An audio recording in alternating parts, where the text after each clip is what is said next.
It's time for the Thinking Tuesdays again. We at the Institute of Product Leadership welcome you to yet another thought-provoking webinar session. I am Menaka, and I have my colleagues Bipin, Anesha, Mohit, Ketan, Aditya, and Suraj to make this a smooth sailing session. Welcome again.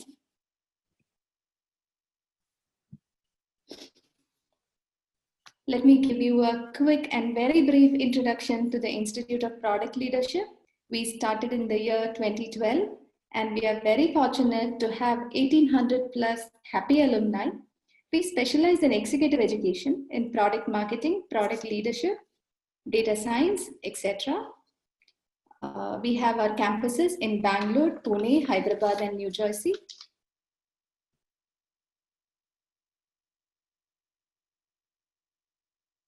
Here are our corporate clients, corporate partners who are very happy with us. So at the Institute, we have our flagship program, that is the Executive MBA in Product Leadership. Please check the chat window for the URL about this program. You can check all the information on this program on that URL. Now, why I'm sharing this here is, we get a lot of questions from the audience regarding various aspects of our program. In the last webinar, we explained how and what makes IPL programs different in the industry. Today, we try to answer the question, if our program is only for people in the product space, or is it relevant for those in the services space too? I'm sure many of you who are attending this do have this question in your mind. Here is the answer.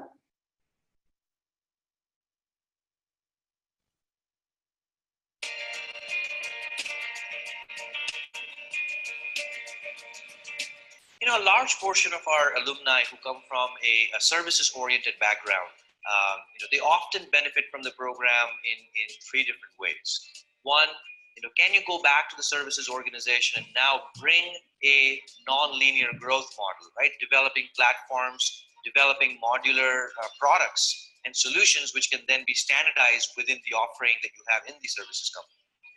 At an individual level, a lot of services professionals also benefit from the program because they're now able to move into a specific product role at a specific product company of their choice. And this allows them to develop the practitioner skills necessary to apply and deploy at work in some of these product requirements. In the dynamic world that we live in the last 5 years especially, the blurring line between product and service is also very evident. Is Uber a product or a service? Is Flipkart a product or a service? And so I think this is an irrelevant debate. Now the real question is, do you understand the customer pain points? Do you understand how to build a business model that works with a great value proposition design for both the customer and the company? So a lot of services professionals benefit from the aspect of value proposition design and building creative solutions that might include elements of technology, elements of intellectual property, but also might have a services element around it. So this is a tremendous benefit for people and highly relevant for people who are also in the services industry.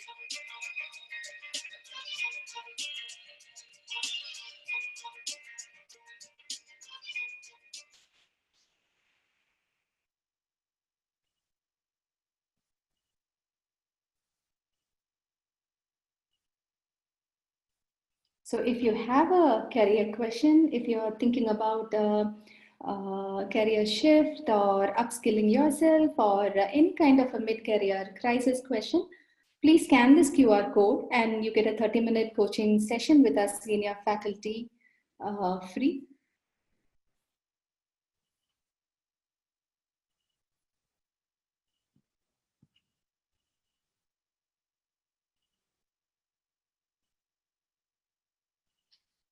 So today, we have a very interesting session ahead. I'm very happy to tell you about the format of the webinar.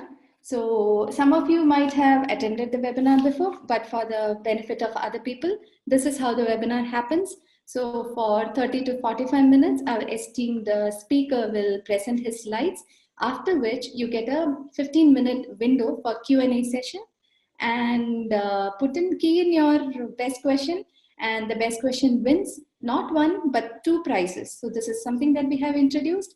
So one prize for the best question is a book by Dean Mofshowitz, Pixar Storytelling, and the second one, it's our 3D assessment for your product management competency. So you get a free license to assess your product management competency. So this is what the winner gets. Now, to win this exciting prizes, how do you participate? You can tweet your questions at ProdLeader, or you can key in the question in our LinkedIn chat. So the URL will be available on your chat window, or you can email us. Again, this is available in the chat window. Or the easier and the better way of doing it is, there is a Q&A window in Zoom. Please key in your question in the Q&A window. I repeat, please key in your question in the Q&A window and not the chat window. When you key in your questions in the chat window, it gets lost at times. So please key in the questions only in the Q&A window.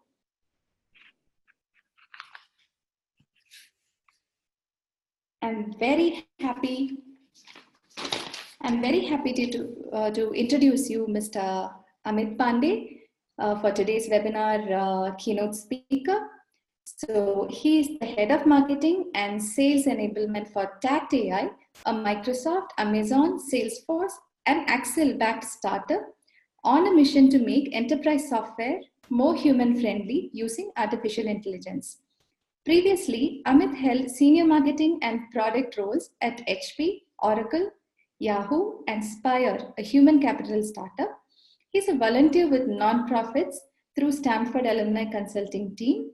Amit loves graphic novels and coffee conversations. He lives with his partner Lena in San Francisco. Amit, thank you so much for joining us today. Welcome to the webinar session. Handing it over to you now. Thanks, Vonnegut. I'll go ahead and share my presentation now.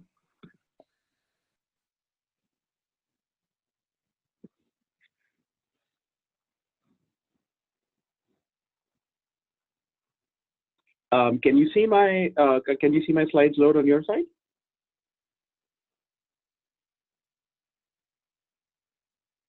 Yes, we can. Okay, fantastic.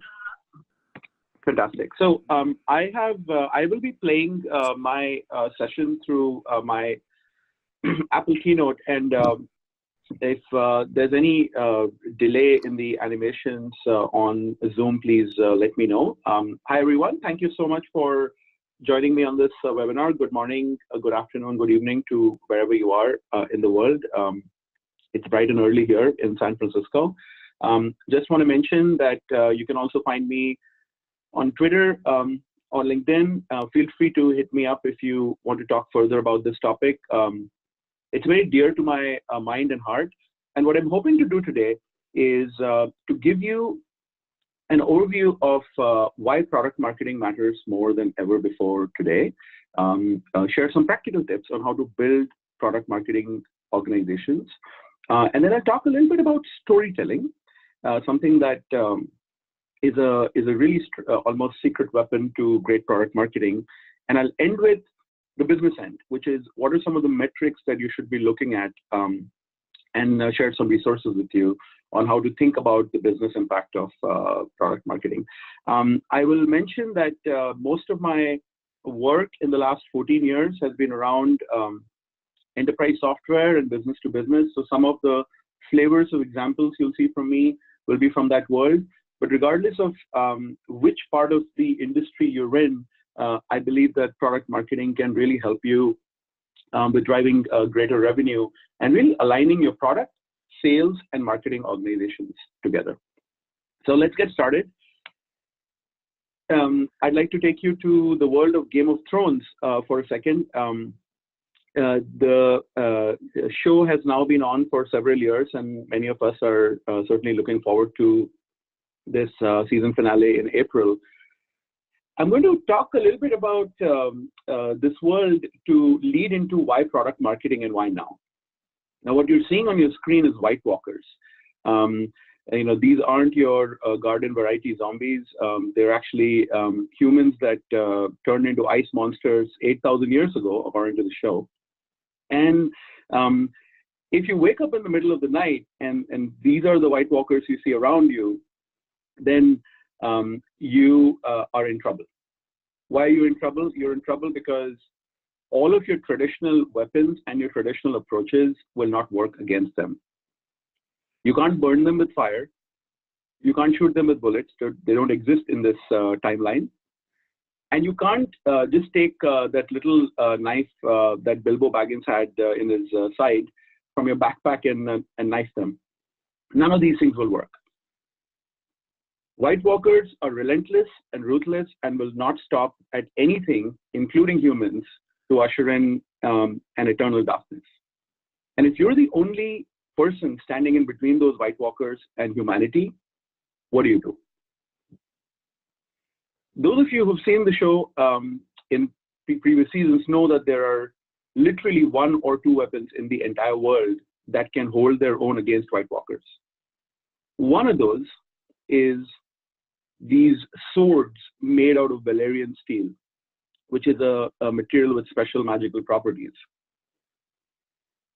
This is literally the only weapon that can save the inhabitants of this world from these white walkers on the left.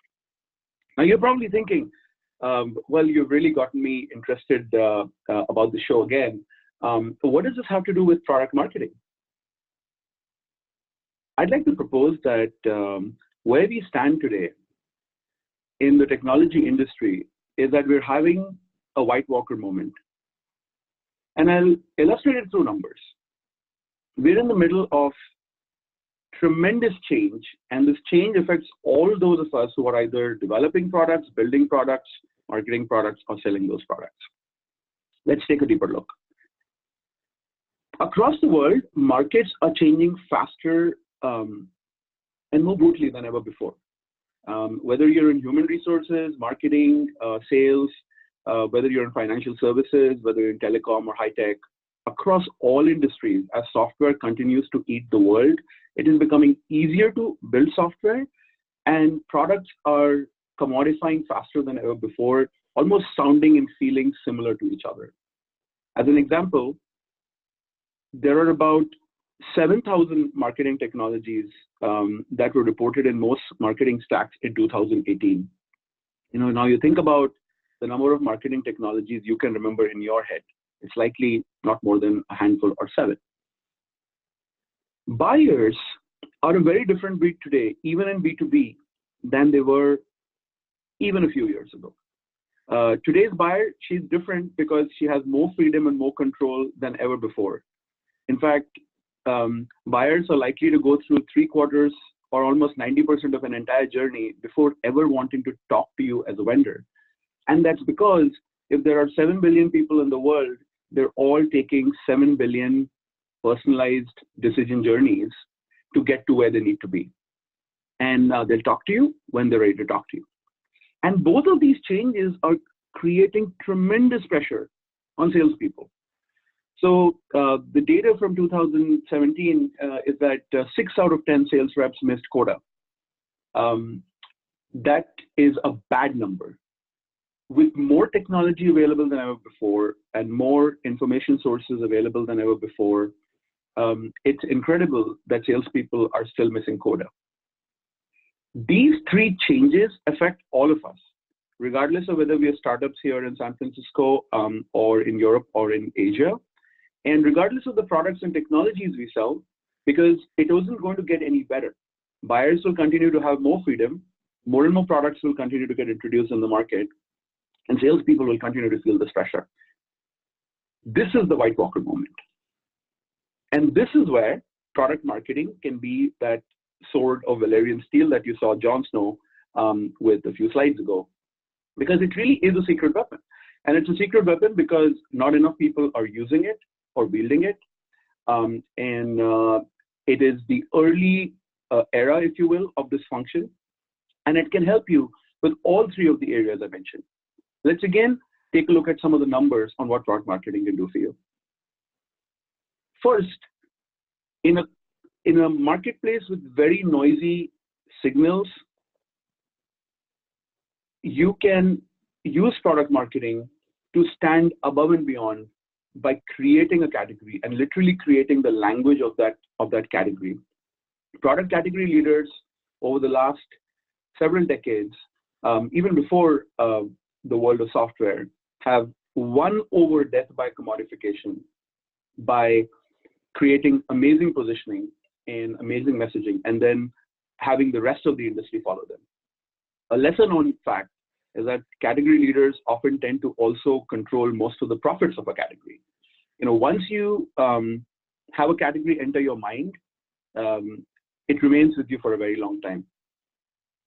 Think about when you visit a foreign country, right? You're new to the place, you forgot to bring your toothbrush, you go out into the marketplace. What do you remember? What do you buy? It is very hard to be number 3, number 4, number 7 in a category. And product marketing can really help you stand out in a very, very crowded marketplace. The second thing it can help you with is to help create preference. And when I say preference, I mean the preference to not only buy the product, but to also recommend it and to pay more for it.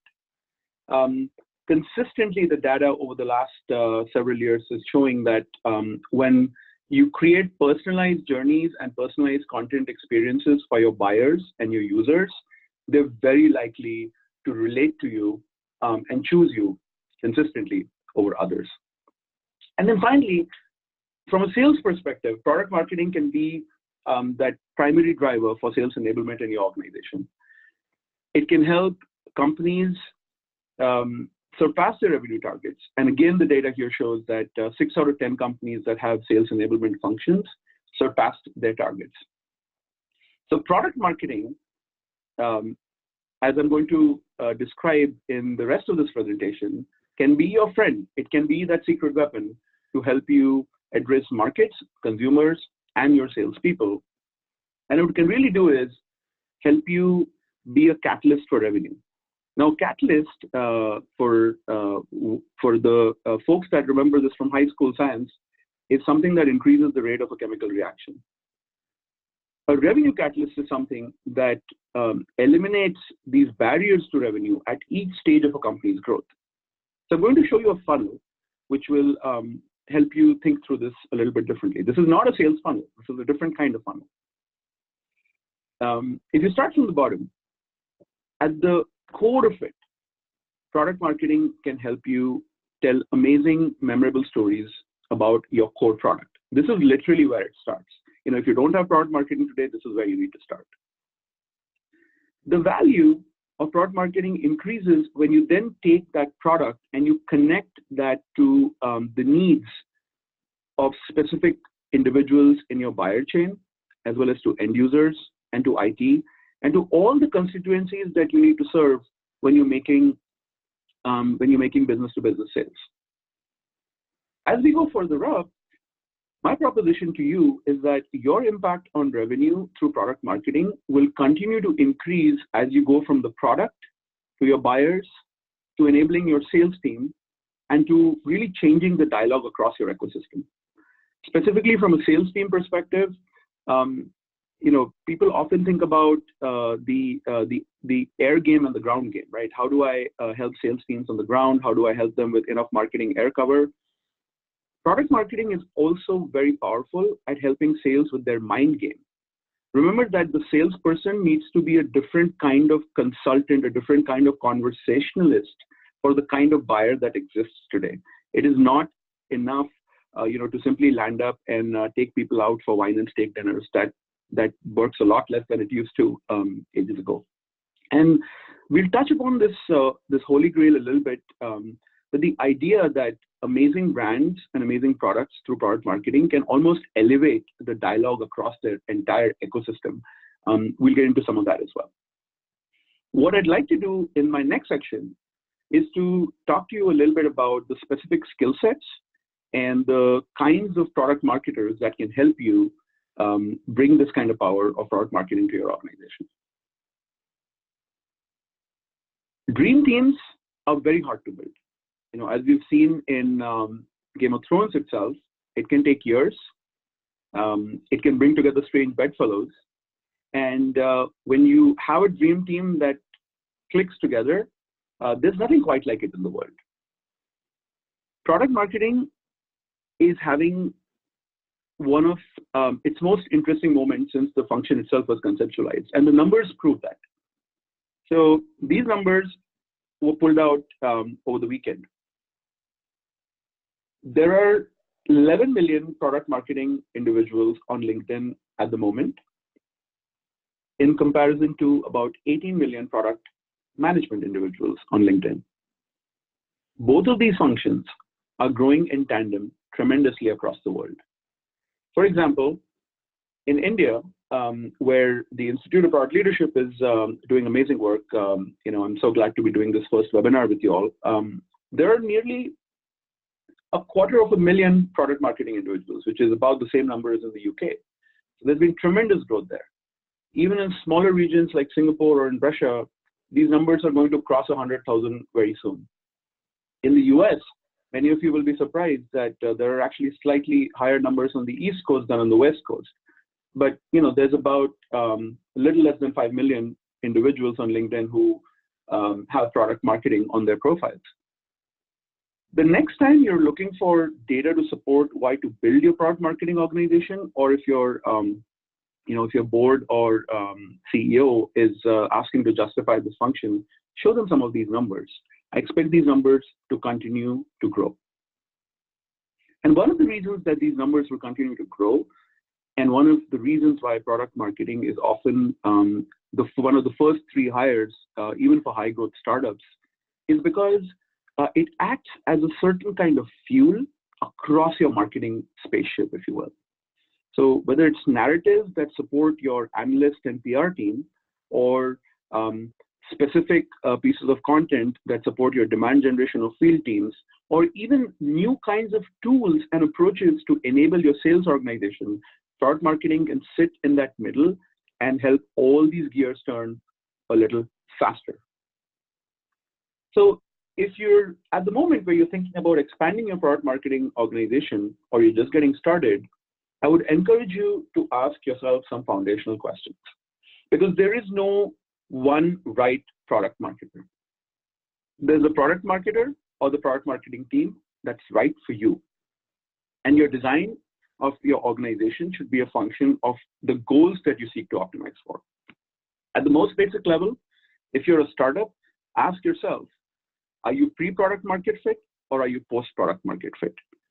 And do you know that you have a valid enough signal from the market that you can now press the pedal, or do you have to keep playing around with your positioning and your product to get it right?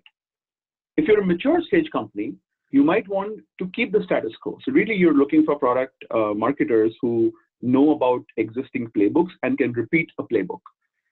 But if you're a mature stage company and you're looking to reinvent yourself, and that's really most Fortune 500 companies these days, you need a certain kind of product marketer that has seen that growth, but is also able to bring across that change.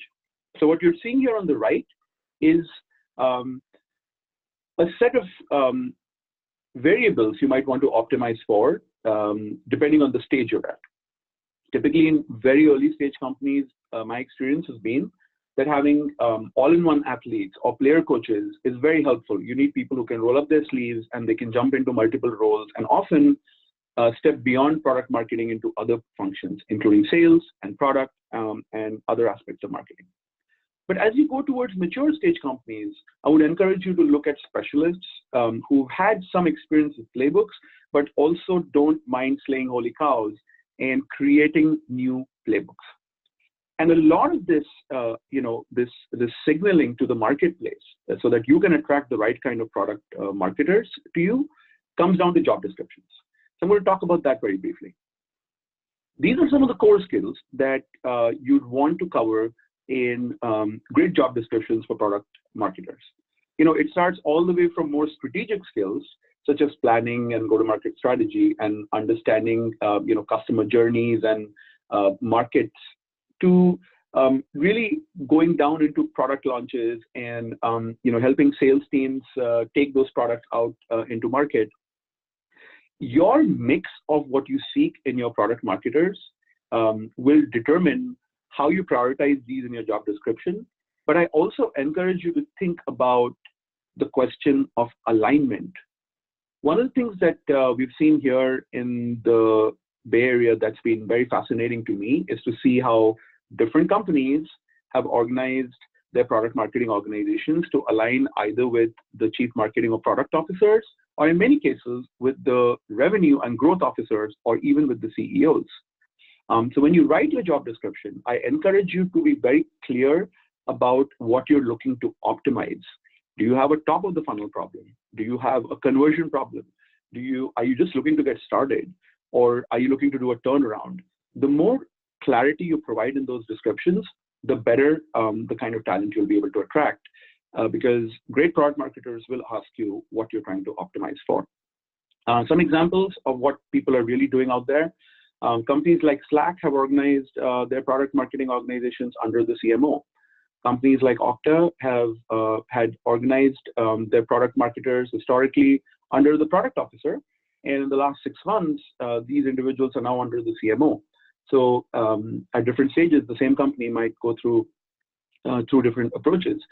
I don't know if there are any friends here from Salesforce or other larger organizations on the call, but these companies have done a fantastic job over the years of aligning the function either with product or with marketing, depending on where they're at the moment. My experience has been that very traditional companies, for example, HP, historically tend to put the function under product. If you're very early stage, I highly encourage you as the CEO or the CMO to have a dialogue about where this role needs to be based. And as you evolve, it can be based in different places as well. The last thing that I'd like to leave you with is the word portfolios. Just as we would never hire great product designers or product managers without looking at their products, their sketches, their workflows, the raw work, thinking about how people collaborate with each other to get their work done, you shouldn't think about hiring a great product marketer, just on the basis of what their resume looks like or how well they can talk about their work. Look at real portfolios. Look at work that they did and the options that they rejected. And specifically look at how they're able to answer these 3 why questions. What you're seeing here on the slide is a model from Andreessen Horowitz. It's a great way to think about the entire life cycle. I should mention that on almost all of my slides, which will be available to you later, you'll see references at the bottom on frameworks or approaches that you can take a look at for your own further exploration. Why buy anything, why buy from you, and why buy now are 3 questions that every company has to answer to its buyers. And great product marketing portfolios will generally give you the answers to these 3 questions. And I encourage you to look for these in portfolios. So far, we've covered a little bit about product marketing as a catalyst function and how you can get started on the journey to bring product marketing teams into your organization. In this section, I'm going to talk a little bit about one of the secret tools within great product marketing that is more and more important, especially in the world of enterprise software, in which there is a lot of commodification today, and that is storytelling. Stories make the world go round, but there is a deeper perspective to stories, and that deeper perspective is from neuroscience. Our brains literally are meaning-making machines. If you ever stand in an elevator and you look at people around you, and if you have to be in the elevator for a very long time, you'll see people fidgeting. And that's because the brain needs to make meaning out of any situation that it's in. What stories do is that they allow the brain to make meaning in the fastest way possible. We literally remember stories 22 times more than we remember random facts or anecdotes. Now think about this as a developer, okay? If you're a developer and you had a technology that is 22 times more powerful than some other technology, you're probably likely to use it, right?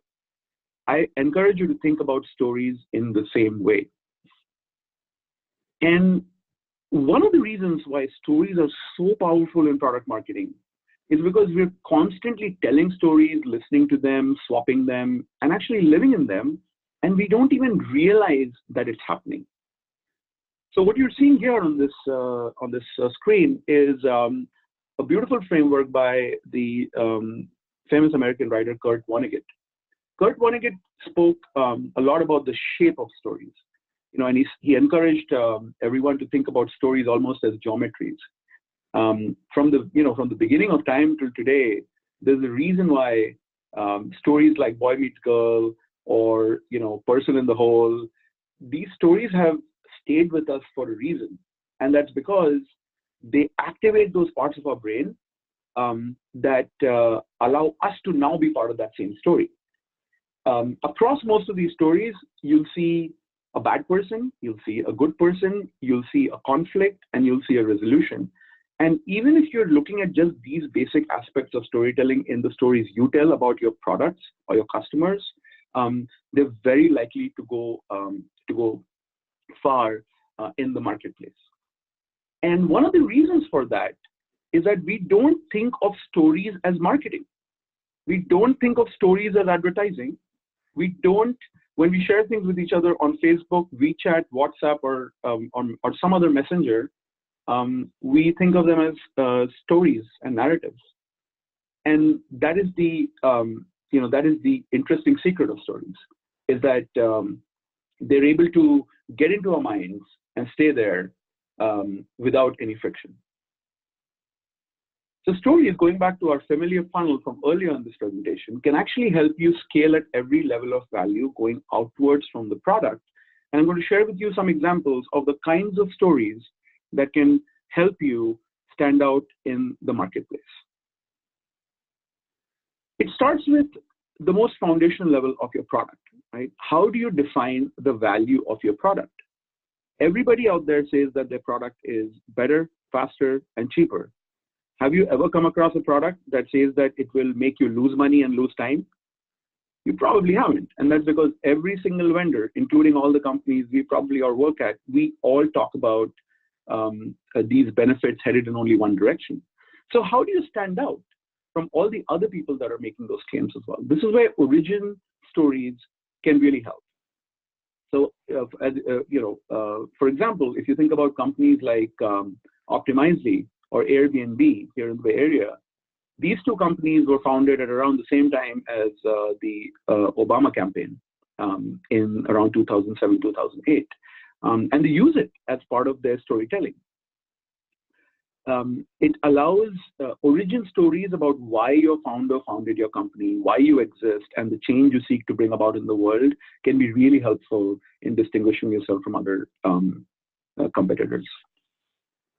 In terms of translating that value into benefits for different audiences, whether it's chief executive officers, it's directors and VPs in the middle, it's end users, team managers. In terms of translating that value, peer stories at the same level from other customers can be very powerful. Remember that if you're the head of IT at a very large organization, you're probably used to vendors sending you beautiful looking presentations all the time, right? How do you trust one vendor from another? Well, if your counterpart at a similar stage company in IT has already used that product, and that's the story that you hear, you're quite likely to believe it. Going further up, the stories get more and more interesting. For example, when you're a salesperson and you're selling the value to a marketplace, authentic brand stories can help. And when I use the word authentic, what I really mean is, if you made a mistake as a brand, how did you recover from it? People are likely to believe you if you tell them that you've recovered from a mistake and how you recovered from it. Let's just say your product had a problem over Black Friday or over the holiday season. Talk about it, because this will build that trust with your audience. And then finally, the Holy Grail, which is very, very hard to do, and very few companies around us in the world do this, is what I call brave new world stories. Across the world today, we live in a time of tremendous conflict. we're in the middle of political conflict, social conflict, economic conflict. And companies that are standing on the right side of good are companies that we all are likely to pay more attention to. So for example, look at SpaceX. The reason SpaceX is such a fascinating story at all these levels is because their literal proposition is that we're going to run out of time and resources here on Earth, so we need to go to Mars. And SpaceX's goal is to enable the migration to Mars for all of us. Now that's literally a Brave New World story. And is there a story like that exists in your business? I encourage you to think about these. What I'd like to do in closing out this section is share with you some examples of stories from companies around us that I personally find very interesting, and specifically what those stories are doing and the goals they're achieving. Before that, I want to leave you with a couple of just very simple things around storytelling. This one is from Joseph Campbell, who is not only a famous writer around mythology, but also literally the guy who helped George Lucas create the Star Wars myth. I encourage you to look up the George Lucas, Joseph Campbell storyline, because Star Wars is literally one of the best stories told in the last 50 years. And sometimes in our industry, in technology, we tend to be not very bold with our stories. And one of the biggest lessons that I've personally learned from knowing more about Joseph Campbell's work is that you need a really big, bold, beautiful story to stand out. Nobody cares about a story if the conflict isn't interesting enough, or the bad person or the good person aren't interesting enough. So think a lot about your stories in the same way that you would think about them if you were writing a film script. Some of you might be saying, hey, can you give me a story framework that I can apply when I leave this webinar? Can I use it right after this webinar? I have a framework for you. This is literally one of the simplest story frameworks I've come across, and I love it because you can use it in a meeting. You can use it with your spouse or partner. You can use it with your kids. It's the what, so what, now what story framework. And what this really means is, here's the situation, here's the implication of the situation, here's what you need to do next, or here's what we need to do next. If you're ever in a presentation or in a meeting where you don't quite know how to make sense of it, I encourage you to think about this framework, because it really is almost a story in these three parts. Now, going back to those examples I want to share with you, two of my favorite examples from recent years go back to how a story can help you reimagine a role. The first example I'll share with you is that of People Geeks. CultureAmp is an employee feedback platform company based here in the Bay Area and in Australia. And they came up with this term, People Geeks. What are People Geeks? People Geeks are HR professionals or others who care about the role of data in improving culture and in improving people engagement. What I like about the People Geeks event space, which they've done hundreds of events across multiple cities across the world, is that it's a way of looking at a profession like human resources, which doesn't get the recognition that it deserves. I mean, what does human resources even mean, right? Some people are almost wondering, where the function is headed. Well, if you're in the HR business, turn HR into heroes, because they need that. Salesforce has done a phenomenal job in a similar way of validating the identity of administrators. Salesforce started with Salesforce administrators and then has built this amazing trailhead community of people that learn different things about Salesforce in the ecosystem and get badges.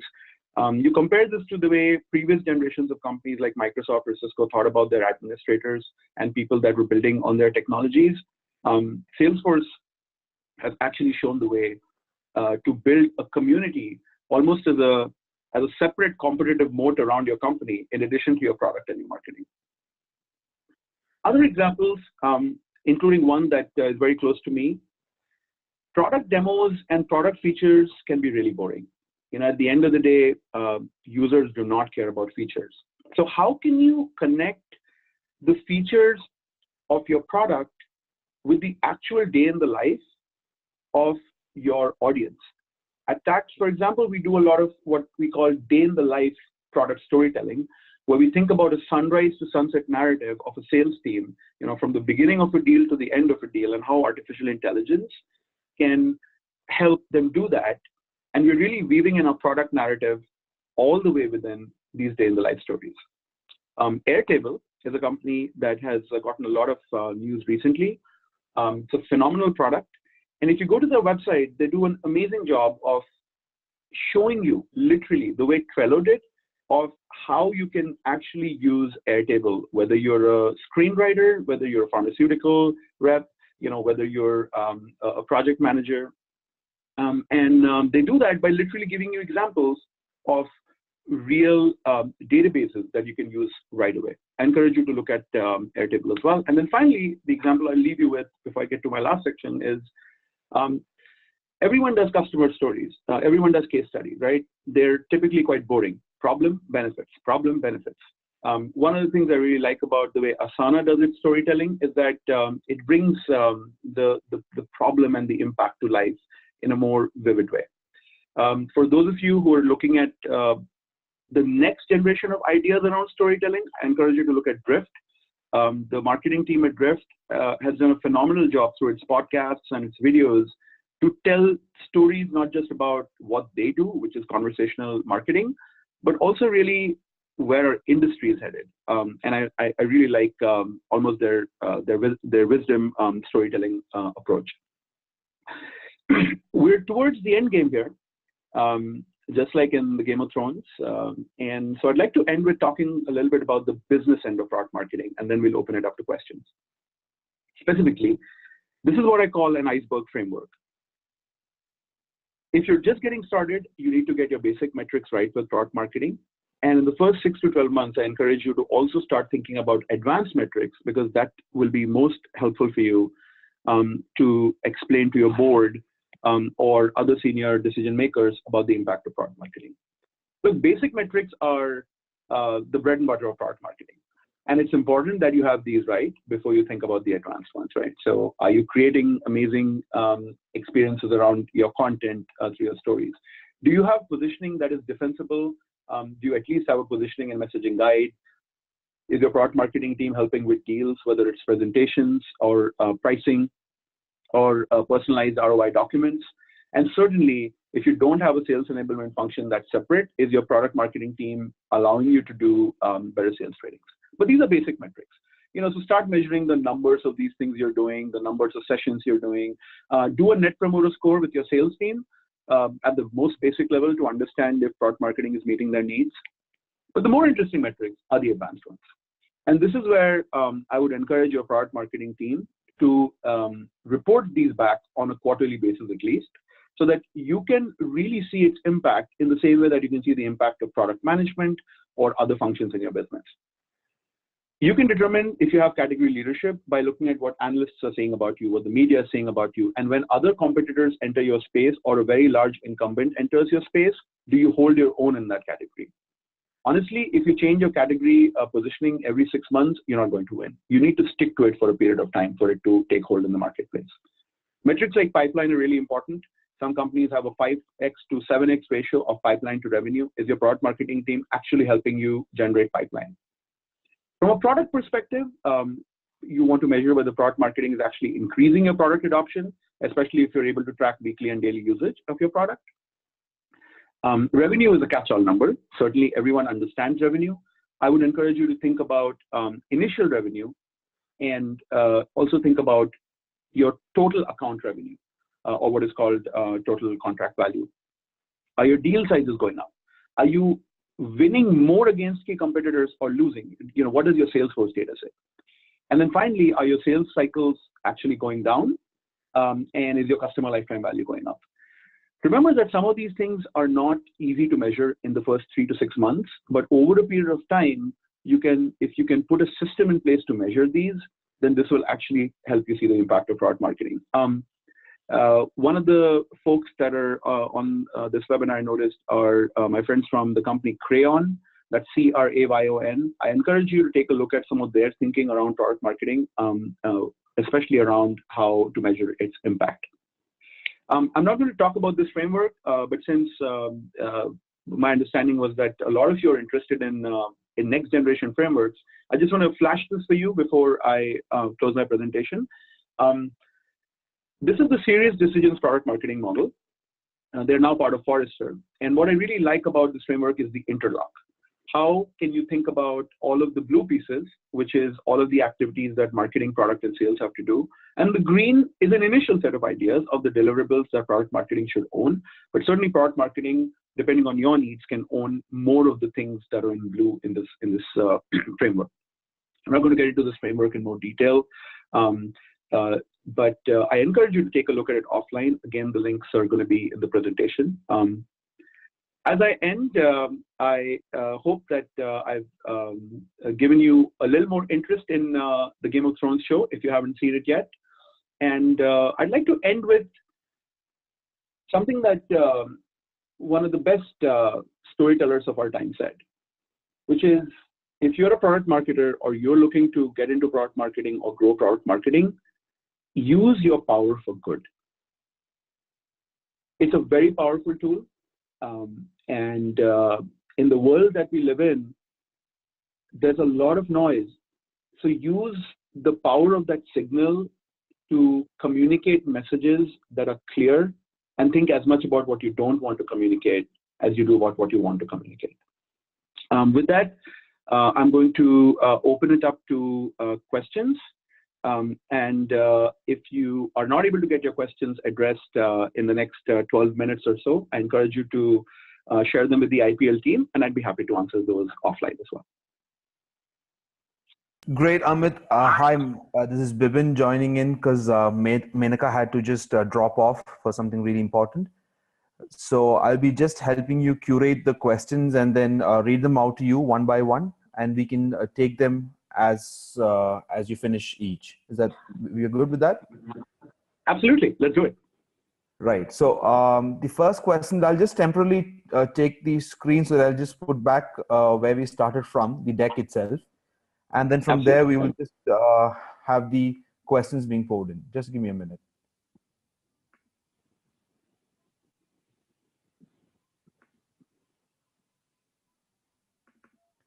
I can see, can you see my screen right now? I think that's... yes, I can. Right. So just give me a second. Right. So the first question that has come in is from Zafar Savant. And he asks, can you share a few examples of marketing technologies? So, so that's a really good question.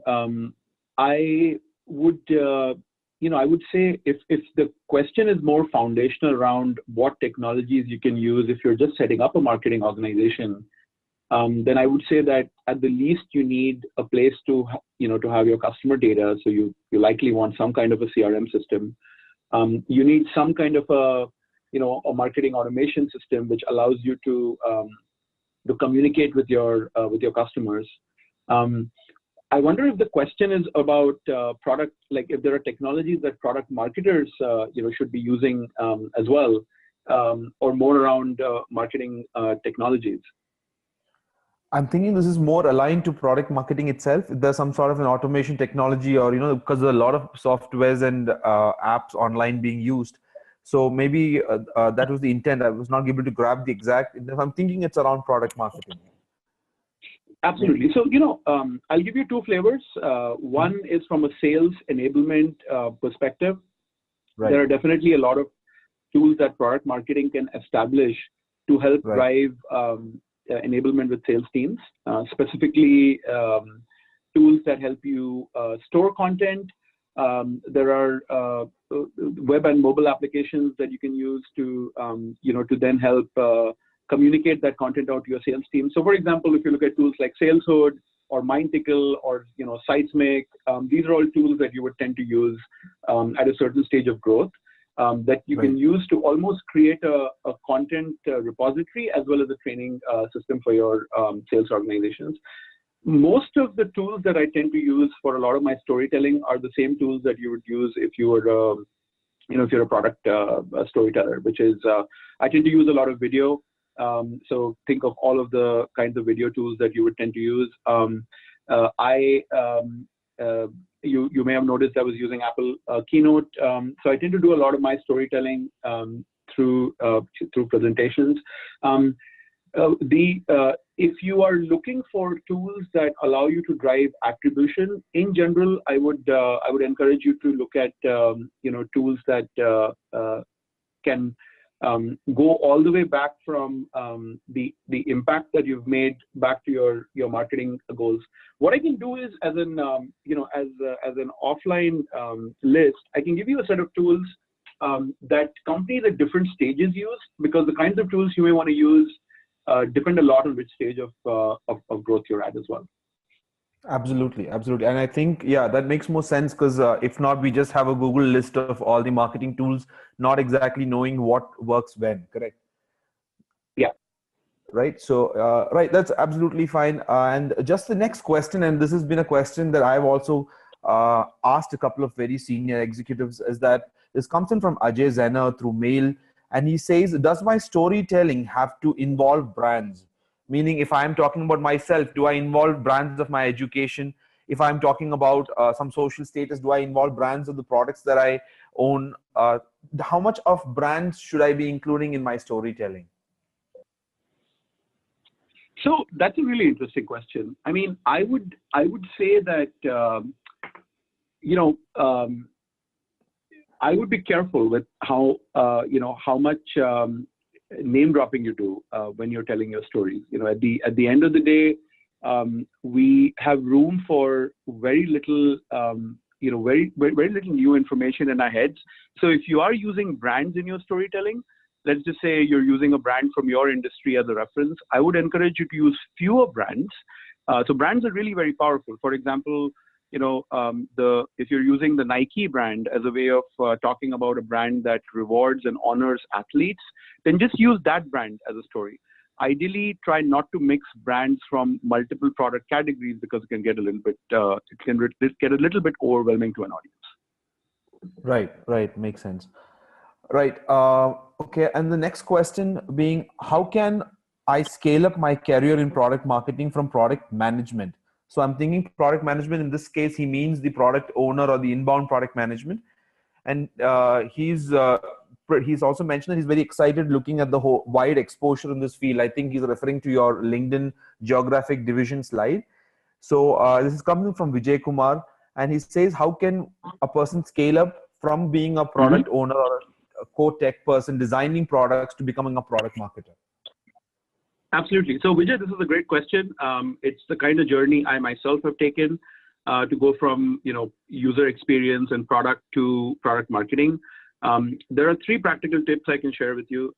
First, if you're already in a product management role, start looking at how you do product marketing today, and almost take that up as an additional responsibility, maybe even as a side project, to get exposure to it. Second, if you have friends that are running startups or nonprofits out there that can benefit from some help, volunteer yourself. It can really help looking at a completely different world of someone else's problems and applying these principles of product marketing. Maybe they don't have product market fit, and you can help them with that. And then the third, I would encourage you to certainly look at certainly there's IPL, but there's institutions and online resources today which can help you at least get to the baseline. But my overall answer to you is practice makes perfect. So find someone that you can help in your current work or outside of your work, so that you can get a couple of side projects under your belt. Because then when you talk to companies out there about switching roles, or even in your own company, you'll have some proven and demonstrable work to show. Right. I think that makes sense. All right. Thank you for that. And the next one comes in from Pradipto Chanda, and his question is, in early stage startups where organizational structure and roles and responsibilities could be blurry, he's got 2 questions. One, what could be a good approach to draw lines between a product manager, a product marketing manager, and sales enablement team to maintain accountability? Right? Because he says there is where there's no organizational structure. And then he continues to ask, is there such an approach which differs for B2C and B2B models? So I'll share 2 perspectives here. This is a great question, Pradipto. One of the things that you'll see is that in B2C, product marketing is often almost positioned and called differently as well, because B2C companies tend to, especially early stage companies, tend to first focus on demand generation in a different way than B2B companies. What I would say is, if you're very early stage, don't draw too many lines.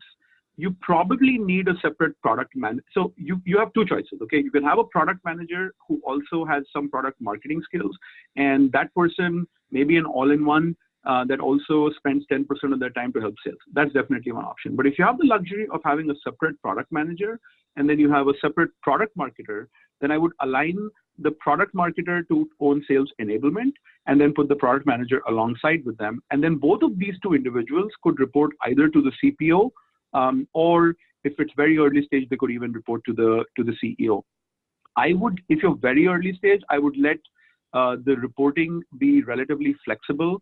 And what you want to do is keep it to the rule of three. Don't have more than 3 metrics that you want these individuals to report back to, because what you're really focusing on in an early stage startup is growth. So keep changing your org structure as many times as you need to, till you get that growth. And once you get that growth stage and you can get more resources, that's when I would, start thinking about getting a little bit more hierarchical. Makes sense. All right. The next one is from Prashant Krishnamurthy, and he asks, is there any framework to be followed to make storytelling more profound? There definitely are, Prashant. I would, I'll share some of these offline with you as well, but I would generally say that the most basic frameworks to make storytelling profound, go back to having a very strong, first of all, you need a very strong world, right? So you need a background that people get interested enough in. And then you need a strong conflict, and you need very strong characters, both protagonists and antagonists. One of the biggest problems in enterprise product storytelling in our world is that, the villain is not evil enough, right? So you go to so many websites out there of companies, and you notice that they all talk about the product, but they don't talk about the problem. So at the most basic level, I'll say that the starting point is make the problem really, really vivid, okay? Because if no one cares about the problem, they won't care about the product. But along with some of the frameworks that I covered in my presentation, I'll actually share a more exhaustive list back with the IPL team as well. Makes sense. Are we good, Amit, to take another, maybe about 5 questions more, or are you running short of time? Yeah, no, we're good. We're good.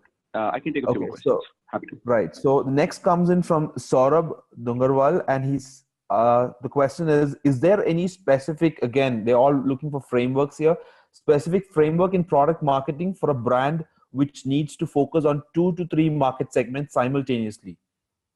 He gives an example of how Uber created great stories for 2 market segments, for the drivers and the old age travelers. So is there some framework which, I think people more want those ready to apply metric, those rules that I have, so that, I can just go ahead and just apply them on my product. So is there something like that which you would suggest? So this one is an interesting and slightly harder, harder to have an easy answer for, Saurabh. I would say that it depends on what level of storytelling we aspire to do. Because if you think about it, at the end of the day, with even Uber, you want the brand. There's an overall brand perception, which you want drivers and old age travelers to certainly have. But even today, Uber is way more optimized to travelers than it is to drivers. In fact, most of these ride-sharing companies haven't done a great job of catering to drivers. So I would say that typically in marketplaces, at least, you're usually optimizing for the side of the marketplace that you need, you almost need more of. And across Airbnb and Uber and others, they've taken at different stages. They've generally focused on the users or the travelers. What I might almost suggest is to think of these as 2 completely separate stories, but that tie back to the same fundamental brand value. I don't have a specific framework to share on this, but what I will say as an example to what you've asked for is that, if you're a driver what do you really care about from Uber, right? You care about, if you get into trouble with an accident, then, do you have insurance? Are you safe? So driver safety, driver insurance, and of course, the kind of money that a driver would be able to make with Uber versus other competitors is probably more important for driver. And so the stories that I would think about there would be, other drivers that have achieved those benefits by going into Uber. One of the things that many companies tend to do is they optimize all of their web properties and other properties for a primary audience, and then you self-select right at the gate which ones of these audiences you'd like to self-identify with. But I'll think a little bit more about this. It's a really good question, and I think the B2C the B2C segment question almost makes it very different from B2B as well. Right, makes sense. The next one comes in from Anuradha Joshi, and her question is, are there any specific use cases where user stories is a no-no? So when you're not able to tell a user story, are there any other, are there any specific such cases where, I can't advertise or talk about my user stories? That's a very intriguing question. Would you think this would help mostly for products which have just been launched into the market, where user stories would be very minimal or maybe even null? I see what you're saying. So you could make the case that, if the product is very new and the use cases, if you will, are still being discovered, that you almost don't narrow the scope of what people see your product for, at the early stage. I mean, I can definitely see that as a possible, as a possible place where you may not want to tell user stories. Perhaps the confusion is around the term user stories, the way they're thought of in the way releases are planned or products are made, versus the way you might think about the benefits that a user sees, with a product. I can't think of any at the top of my head, but I would say that one thing you could do is to take the most dominant user story that you see people using the product for at the moment, but you don't portray it as being exclusive to other types of users. And then as you learn more about other use cases that people are using it for, you extend that out. I'll have to think a little bit more about this one. This is a very interesting question. Right. Then next one is by Gunjan Saha, and her question is, how can you target content for an international audience? If you are expanding internationally, it can be a huge challenge to not only optimize content for international crowd, but also make the website dynamic to cater to customers. So if I have to look at dynamic content for international customers, what kind of target should I be doing, or what should I be looking at? This is a really good question, Gunjan. And I would say that there are three parts to this, right? So the first is, who's the content for? The second is, what is the content? And then the third is, what is the technology you use to dynamically update that content? It goes back to one of the earlier questions about marketing technologies as well. I would say that the first thing to figure out is the audience itself. So for example, if you think about certain roles, the way they're defined in the US or the UK or India, for example, even product marketers or product managers, there's a lot of differences in how these roles are considered in other markets. For example, my own brother works in product management in the UK, and I've learned that product management in the UK is defined fairly differently than the way it's defined here in the US or in India. So the first thing I would do is to identify what aspects of that role are different, because you ideally need a different content set. The second is the language that you use, and when you're translating the language, you want to be careful about certain words. So for example, the word experimentation, okay? The word experimentation has a very positive context in some cultures, but it has a negative context in other cultures, where the idea of experimenting almost seems like you're you're going against the grain. So if you're translating the word experiment from English to, let's say, German or Japanese, work with someone local. Don't just like sort of translate it on the fly, because it may almost have a different interpretation. And then the third is the technology. In order to make landing pages dynamic and your web pages dynamic and other aspects of your materials dynamic, you need good technologies. The holy grail that I'm seeing these days is that any individual that comes in is personalized not only to the company that they're visiting a website from or the region, but to who they are.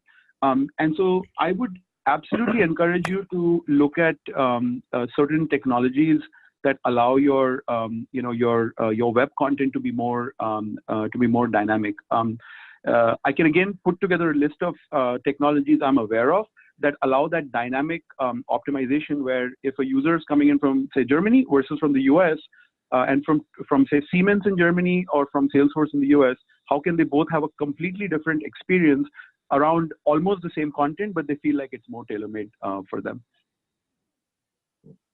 Okay, so I think it's more, so the three things, what are technology, the kind of audience, and also the, how do you address the translation of the localization of the messages is what we derive? Yes, and if you're a startup, look, this is going to be hard, right? You may not have the money to spend on technology, Right. and you may assume that the audience is the same. At the very least, what I've seen is that if you take the same assets, and even if you're using machine translation, so take the same PDFs, the same videos, and even if you change the text language, that can make a huge difference. And this is where there's no substitute to at least having, if you have a local salesperson in a country, work with them to actually make that content more relevant. But honestly, without technology, it is very hard to do this at scale. Makes sense. So I think we'll take about 2 more questions in interest of time, because I think the audience also would be waiting. So the next question is by Tarun Agarwal, and his question is more career oriented. It says, what are the key points that I keep in mind when applying for a product marketing profile? That means if I have to shift currently from product management to product marketing, what would be top 5 things I need to keep in mind? I would say that what a lot of product marketing leaders are looking for are, they're looking for obviously a knowledge of product marketing approaches and frameworks. So I would educate yourself on, as much thinking as possible, especially around the core aspects, right? So, positioning and sales enablement, messaging, product launches. This is the bare bones. You at least want to know how the theory is supposed to run. Second, there is nothing like having 1 or 2 cycles under your belt. So whether it is hobby projects or projects you've worked on in your current organization, or things that you've done even outside, products you've built and positioned and launched, even if you've never made any money from those examples are great to share with individuals that are hiring.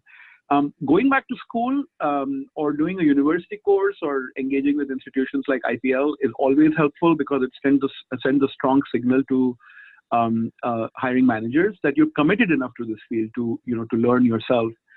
These are a couple of ideas that I can share. I would definitely say that the best thing you can be doing, for the long term, if you're looking to get into this field, is to produce more content, share your ideas, and to become part of communities. There are different online communities that you can be part of to learn from other people. If you're in any of the regions we covered earlier today, then you're very fortunate, because there are many parts of the world where there isn't a lot of product marketing.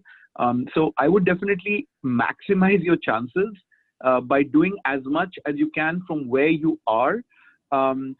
If you get initial rejections from the marketplace because people say, hey, you're a great product manager, but we don't know if you have product marketing experience, then don't get frustrated. I would encourage you to just keep building more assets in the product marketing space itself. And I think if you give yourself a 6-month window, you'll find that even having a couple of examples under your belt can really help. I always encourage, it's up to everyone, and their personal choices. But I always encourage you to find people out there that can benefit from your skills, that don't have the luxury to hire full-time people. NGOs in India, nonprofits here in the US, help them with their positioning. That shows commitment to, your interest in product marketing as well. Right. And the final question I have for today is from Suraj Bhavishkar, and he asks, how do I maintain product portfolio if all my products are performing at an average level in the revenue generation? Should I go for enhancing features, or should I invest more on marketing existing product to attract new customers? Well, it's a great question, Suraj. It's almost a thesis in itself. I would say that you need to ask yourself additional questions, right? So, are there certain products that are in a category where no one is making money? Not just you, but none of your competitors are making money either. There's downward pricing pressure. If that's the case, it may be that the product itself is outliving its utility. It is very hard, especially if you're an early stage company or even a mid-stage company, to have multiple products. I'll definitely say that from my own experience. So if you have multiple products and they're performing at an average level, remember that it's stressing your engineers, it's stressing your product managers, and it's probably stressing your salespeople as well. Ideally, unless you're a very late stage company, you should think about some level of product rationalization. And I would say that, in terms of thinking about this problem, I always find the Jeffrey Moore crossing the chasm model very helpful, because if your product is already past the chasm and now it's only relatively conservative users that are using the product, then you can definitely invest more on marketing to juice more revenue out of the product. But eventually you're going to have to end of life that product in a couple of years, right? But if you're working with an earlier stage of the product, then I would absolutely invest more in feature enhancements, meaning building product. So late stage product for sort of a late majority type of user, invest more in marketing, make it look better, make it feel better, change the position. You can still get some lift out of it. But the real lift will be in the one or two products you put all your bets on. And I would sort of encourage you to do that. But again, happy to talk about this offline, because this is a great set of questions rolled into one. Right. Thank you so much, Amit. I think that's the end of all the questions.